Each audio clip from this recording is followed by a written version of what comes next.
तो एंटीसीडेंट्स कौन कौन से यूज हुए हैं, एक्स वाई जी आज तक। मेन एंटीसीडेंट्स कौन कौन से, किस किस ने यूज किए, जिस इंडस्ट्री पे हम काम करना चाहते हैं उसमें कौन कौन से एंटीसीडेंट्स हैं, अब उस पे आए। किन किन एंटीसीडेंट्स पे बहुत काम हुआ है, किन किन पे लेस काम हुआ है, और किन किन पे बिल्कुल नहीं हुआ, अनएक्सप्लोर्ड है, मैं उसी को ही फॉलो करने लगी हूँ या मैं उस पर स्टडी करने लगी हूँ। इस तरह आप जस्टिफाई करते रहते हैं अपने मॉडल को through literature that these things have been done, और ये अभी नहीं हुआ। इसके लिए जब अपनी प्रेजेंटेशन बनाओ ना प्रपोजल वगैरह की भी, तो तब भी ना ये इसी तरह बना के एक मैप सा बना दो और वो प्रेजेंट कर दो। बेशक वो मैप मूवेबल हो, चेंज हो रहा है, मुझे वो बना लो। ऐसे ग्रीन लीडरशिप लिखो और उसके ऊपर सारे एरोस टच हो रहे हो, इसके एंटीसीडेंट्स हैं। फिर ग्रीन लीडरशिप से एरोस बाहर निकल आ रहे हो, उसके आउटकम उसके तो। सो एंटीसीडेंट एंड देन आउटकम्स। अब इसमें कोई कैद नहीं है कि कितने लिखने चाहिए, लेकिन कोशिश करें सारे कोई ना रेलिवेंट टू योर स्टडीज में उनको ज़्यादा। अब ये भी हम ग्रीन लीडरशिप के ऊपर बहुत काम देखे और बहुत सारे इसके आउटकम थे। इसका इफेक्ट किसी ने क्रिएटिविटी पे देखा, किसी ने वेलबींग पे देखा, किसी ने ESG रेटिंग पे देखा, किसी ने फलां चीज़ पे देखा, किसी ने फलां चीज़ पे देखा। कौन कौन सी चीज़ें अभी अनएक्सप्लोर्ड है, 3-4 अनएक्सप्लोर्ड है, उनमें से एक मैंने ले ली। ग्रीन लीडरशिप का इफेक्ट एम्प्लॉय ग्रीन बिहेवियर पे, इस पे काम हुआ है लेकिन बहुत कम, और वो इन 2 पर्सपेक्टिव में हुआ था। जिसमें मैं करना चाह रहा हूँ उस पे नहीं हुआ। जस्टिफाई कर दें और यहाँ पर 2-3 कॉल्स भी दे दें। वो जो आपने स्टार्टिंग में गैप में देंगे ना फ्यूचर कॉल्स, वो यहाँ पर भी देनी होती है, to connect the reader with the model. वो समझ ले कि आपका रिसर्च मॉडल है क्या। हाँ ये तो अब ये घबराने की बात नहीं, बस यही बताना था। अगले वेरिएबल का भी यही इशारा करना है। तो 2 वेरिएबल्स का रिलेशनशिप लिखते हैं, उसमें क्या होगा मैम? उसमें आप कैसे लिखोगे ये सारी चीज़ें? फॉर एग्जाम्पल जब 2 को साथ लेके चलना है वो मुश्किल है ना, ये फिर भी आई थिंक से थोड़ा पॉसिबल है। जब 2 का लिखेंगे ना तो उसमें ये चीज़ें नहीं लिख के लेके जाएंगे, उनमें बस उन्हीं का ही लिखना है। फिर रिलेशनशिप को एंटीसीडेंट, आउटकम, मीडिएटर, मॉडरेटर, ये चारों पे बर्बाद करते हैं। जैसे मैं कह रही हूँ ग्रीन लीडरशिप का इफेक्ट पर्सनैलिटी पे, या पर्सनैलिटी का इफेक्ट किसी को ग्रीन लीडर बनाने में, मैं इन दोनों पे काम कर रही हूँ। तो मैं इसको उस पर भी देखूंगी, इसको उस पर भी देखूंगी, जो स्टडीज़ हुई हैं वो देखूंगी। कहीं पे कोई पर्सनैलिटी की टाइप स्टडीज़ में मॉडरेटर यूज हुई है उसको भी मेंशन करूंगी, कहीं ग्रीन लीडरशिप मॉडरेटर या मीडिएटर था उसको भी मेंशन करूंगी। तो तमाम वो स्टडीज साइट करूंगी जिन दोनों में या जिनमें ये दोनों वेरिएबल्स एग्जिस्ट करते हैं, मीडिएटर, मॉडरेटर, IV, DV। इसमें ये सारी चीज़ नहीं करनी होगी। इसी तरह जब 3 वेरिएबल्स के लिखते हैं, यानी एक IV है, एक DV है, एक मीडिएटर है, उनमें तीनों का रिलेशनशिप। अब यहाँ पे स्टूडेंट गलती क्या करता है कि वो कहता है कि मैं लिख तो रहा हूँ लेकिन मीडिएटर अगर पहले से एग्जिस्ट करता है तो मैं कैसे लिख रहा हूँ। और ये आर्ग्यूमेंट उधर कभी नहीं देना कि ये पहले फलां ने भी ये किया हुआ है, एज इट इज दे देते हैं रेफरेंस। अच्छा। और फिर खुद भी उसको क्लेम कर रहे होते हैं कि मैं इसको नया एक्सप्लोर कर रहा हूँ। आपने उसके मिलते जुलते वेरिएबल को साइट करना है। जैसे मैं बताती हूँ, ग्रीन लीडरशिप परफॉर्मेंस के लिए एनवायरमेंटल कॉन्शियसनेस पैदा करती है, साइकोलॉजिकल। एम्प्लॉय ग्रीन बिहेवियर, ये एक मॉडल बनाया। पर्सनल मीडिएटर कौन सा है? EC। एंड डिपेंडेंट वेरिएबल क्या अब्दुल्ला इस मॉडल में? ये EG। एक ही बच्चा वो सादिया के रहा था मैडम GL। इसके क्या क्या नाम है? Cause, yes ma'am. इंडिपेंडेंट और प्रेडिक्टर, एंटीसीडेंट, डिटर्मिनेंट। 5 नाम है इसके। अब ये मर्जी आप जैसे मर्जी लगा, ये हमने बनाया और हमने कहा कि हम इन तीनों का रिलेशनशिप लिख रहे हैं। अब जब आप तीनों का लिख रहे हो और एक कोई स्टडी होगी भी जिसने तीनों लिखे होंगे, लेकिन आपने वो एज पे स्पोर्ट नहीं करनी, उससे बचना है। और आप क्या कहेंगे कि पहली कुछ स्टडीज ऐसी हुई थी जिसमें लीडर जो है एम्प्लॉय की किसी तरह की कॉन्शियसनेस, थिंकिंग या कोई और साइकोलॉजिकल फैक्टर था उसके ऊपर इफेक्ट करता है और उसके जरिए एम्प्लॉय के बिहेवियर पर। जैसे transformational leadership intellectual stimulation cause करती है और ये इंटेलेक्चुअल स्टिमुलेशन जो है क्रिएटिव बिहेवियर की तरफ जाती है। बिल्कुल वैसे ही ग्रीन लीडरशिप ये दो काम करती है, इनको आपस में कंपेयर करना है। ऐसा हरगिज नहीं है कि सिर्फ इसी का मिलेगा लिंक आपको। फिर आपकी नोवेल्टी क्या है, आपने इसी पुरानी लॉजिक की बेस पर अपनी लॉजिक प्रेजेंट करनी है। और ये देखिए कंस्ट्रक्ट है, लीडर कंस्ट्रक्ट है, बिहेवियर भी कंस्ट्रक्ट है, दरमियान में साइकोलॉजी भी कंस्ट्रक्ट है। तो कंस्ट्रक्ट यूज करके वेरिएबल्स को लिखते जाना। इसी तरह एक और कंस्ट्रक्ट ले लेते हैं, ऑथेंटिक लीडरशिप मॉरल अवेयरनेस बनाती है, साइकोलॉजिकल है। डीवी क्या है, मॉरल से रिलेटेड है, एथिकल बिहेवियर। बात तो यही है। मैम आपने इतना पढ़ा हुआ है ना माशाल्लाह, आप ऐसे बनाती जाती हैं, हमें तो ये समझ भी नहीं आ रही होती। क्यों नहीं आ रही? समझ आ रही है मैम, लेकिन मॉडल्स आप बहुत खुद कैसे माशाल्लाह। बनाएंगी? हाँ हम तो यही सोच रहे थे कि अब मैं तो वहीं फंस गई कि इससे आगे क्या हो सकता है, इससे आगे क्या हो सकता तो ये पढ़ा हुआ है ना, बात तो यही है कि पढ़ना पड़ेगा है। ना। तो मैम इसका मतलब आपने यू हैव रेड ये ह्यूज पढ़ना होगा ना। आर्टिकल्स, तो फिर इसका मतलब है ये ऐसे आता है। तो पीएचडी का दूसरा नाम ये बहुत पढ़ना। Yes ma'am. ऐसा तो नहीं फिरा हुआ दिमाग का वर्ड यूज करते हैं। वो इसीलिए कि वो आप इतने ज्यादा ओवरवेल्म्ड होते हैं रिसर्च से। All the time you are bombarded with the names of variables and everything. जी अब हम टीचर हैं, हम नहीं कर रहे रिसर्च, आराम से बैठे हैं। जी स्टूडेंट आएगा अपने नई चीज लेके और उसको कराने के लिए फिर मुझे जाना है लिटरेचर में, उसके मॉडल को वेरीफाई करने के लिए मैंने लिटरेचर चेक पढ़ना करना है। ये अब आपके सामने है मेरा स्टूडेंट। मैं तो ये कहती हूँ, ये मुझे कहती मैम इसकी जगह ये नहीं हो सकता। मैं कहती हूँ चेक लिटरेचर। भाई मुझे क्या पता, कोई सुपरवाइजर अगर ये कहे ना कि मुझे पता है, वो गलत कह रहा है ना। लिटरेचर के अंदर सब। जी मैम। मैम इसमें एक चीज़ है, जब जीएल है और वो ईजीबी है जैसे, तो इस या जो मीडिएटर है उसमें वो अगर किसी और जगह पे मॉडरेटर यूज हुआ है तो हम उसका थोड़ा डिस्कस करना है, या अगर उन दोनों को किसी जगह पे उन्होंने आईवीडीबी लिया हुआ है तो उसको शुरू में नहीं करना, जब हम ये बात कर रहे थे मीडिएटर और मॉडरेटर की, मैं यही बता रही थी कि मॉडरेटर कोई भी ऐसा नहीं वेरिएबल लेना जिसका इंडिपेंडेंट के साथ ताल्लुक बहुत ज़्यादा हो, वरना वो मॉडरेटर नहीं होगा। वो है ही थ्योरेटिकली लॉजिकली मीडिएटर। किसी ने अगर लिया हुआ है मॉडरेटर, आप उसको मीडिएटर बना रहे हैं यहाँ पर, किस खुशी में? बाद वो खुशी में लिखनी है। लिटरेचर लिटरेचर से बताना है कि भाई उसने मॉडरेटर गलत लिया था, मैं इस वजह से लिखूँ। नहीं, वो बाद दफ़ा वो कहते हैं कि हमने मॉडरेटर इसको लिया है या मीडिएटर लिया है, तो आप इसको मॉडरेटर की फॉर्म में भी इसको एक्सप्लोर कर सकते हैं। वो बाद दफ़ा लिखा होता है, बाद दफा बहुत कम लिखा होगा और ये किसी वाई कैटेगरी के जर्नल में। I have never seen this. Like personally मैंने कभी डब्ल्यू का पेपर देखने हैं, उसके अलावा नहीं पढ़ना चाहिए। ना पढ़ो, अगर पढ़ना है ना तो डब्ल्यू का पेपर पढ़ो, नहीं पढ़ना तो फिर वाई का भी ना पढ़ो, क्योंकि उससे आपके सिर्फ कंसेप्ट खराब होंगे। इसी तरह होता है, उसके अंदर होता है। हाँ, ये जरूर मेंशन होगा कि check this IV DV relationship in the context of some other mediators and moderators. वो तो लिखा होता है। लेकिन ये बात होता है कि वो मीडिएटर ने यूज़ किया तो वो उसमें वो रिकमेंड करते हैं कि आप इसको मॉडरेटर भी चेक करें, इफेक्ट रिजेक्ट कर सकते हैं। लेकिन उसके लिए फिर आईवी भी चाहिए होता है, ये याद रखिएगा। और अगर वो डब्ल्यू में छपा हुआ है, अच्छी जगह पब्लिश है पेपर, तो इसका मतलब ये है कि वो ये कहना चाह रहा है कि इस मॉडरेटर को मीडिएटर तो चेक करो, लेकिन पीछे फिर वो ऑथेंटिक लीडरशिप या ये ट्रांसफॉर्मेशनल लीडरशिप भी हाँ, हटेगा, ये कि उसमें क्योंकि इनका आपस में रिलेशनशिप स्ट्रांग हो जाएगा। डायमेंशन और अगर रिलेशनशिप पहले से स्ट्रांग था तो मॉडरेटर का को लिया, तो जो उसकी जस्टिफिकेशन थी ना, उसकी काउंटर जस्टिफिकेशन देकर उसकी स्टडी को गलत साबित करना पड़ेगा और फिर उसका रेफरेंस भी देना पड़ेगा कि उसने इसको गलत लिया। और यही तो मज़ा है इसमें रिसर्च में, आप उसको किसी और के काम को जो है वो निगेट करें by your logics, by your exploration. अच्छा, अभी मैंने ना कंस्ट्रक्ट वाइज बताया। देखिए पहले क्या है, तीनों लीडरशिप्स हैं, ऑथेंटिक, ट्रांसफॉर्मेशनल और ग्रीन, तीनों लीडरशिप्स हैं।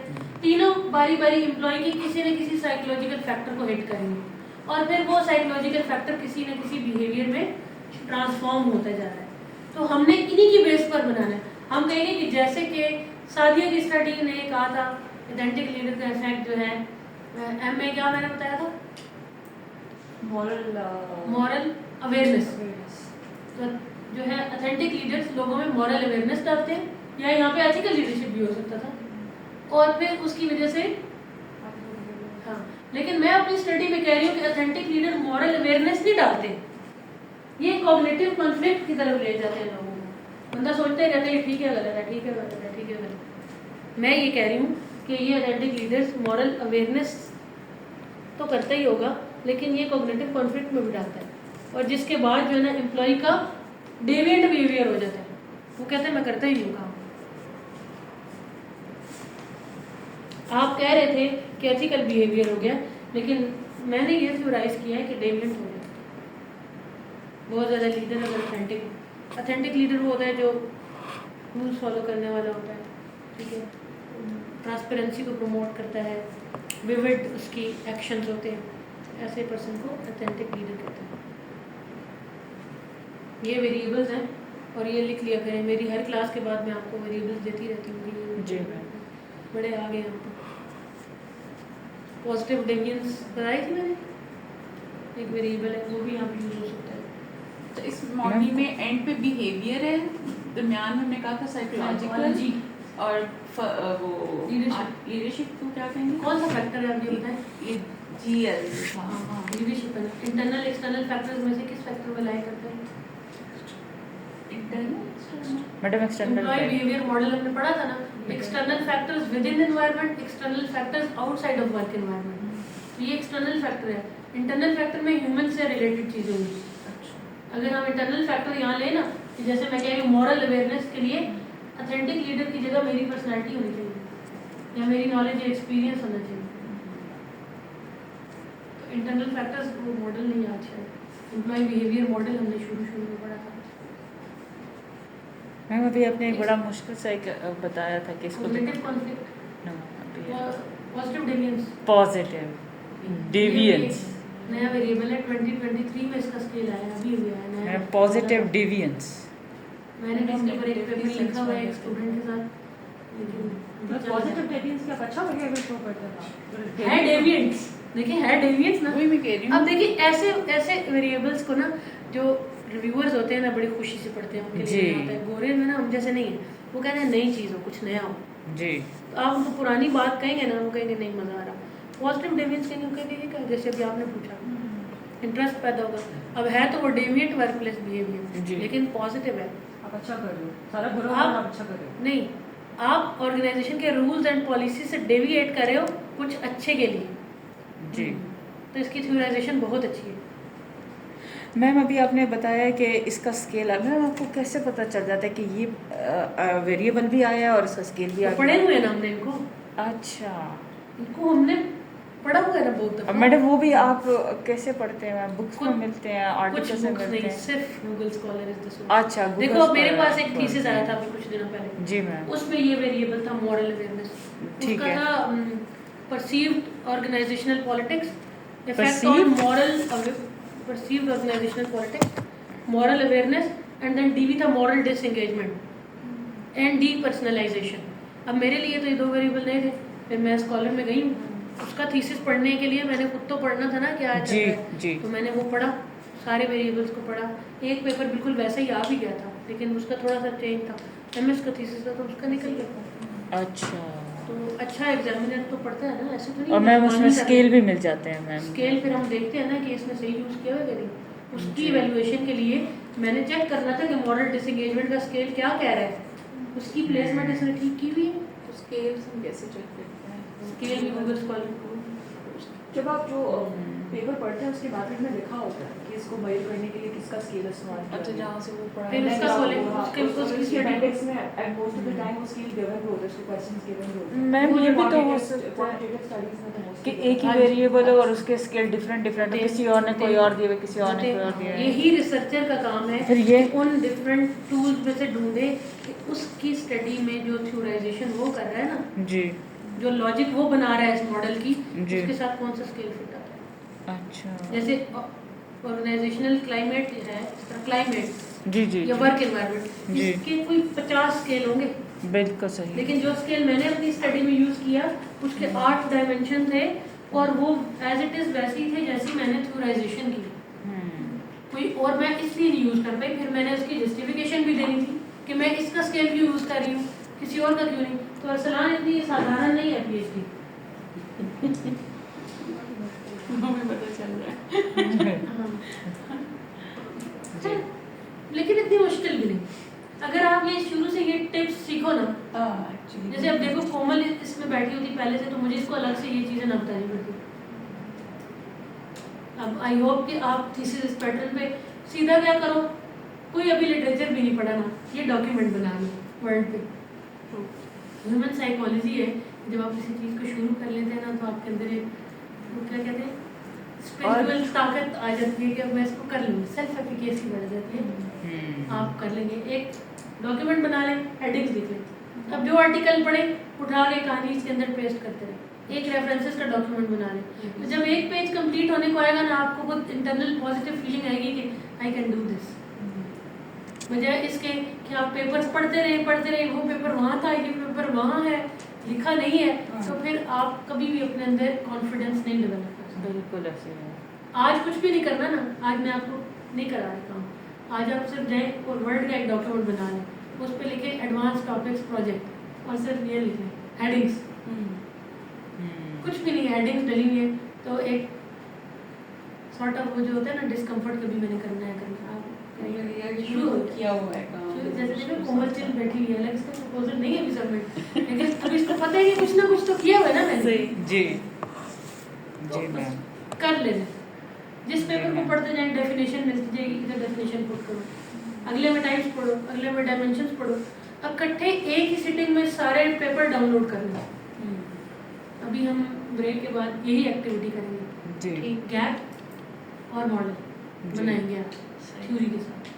जी आई होप के एक पेपर हम कर लें, जी कहीं पब्लिशेबल हो, जो रिव्यू में जाए, कुछ देखेंगे, हम चेक करेंगे इंटरनेशनली क्या चल रहा है।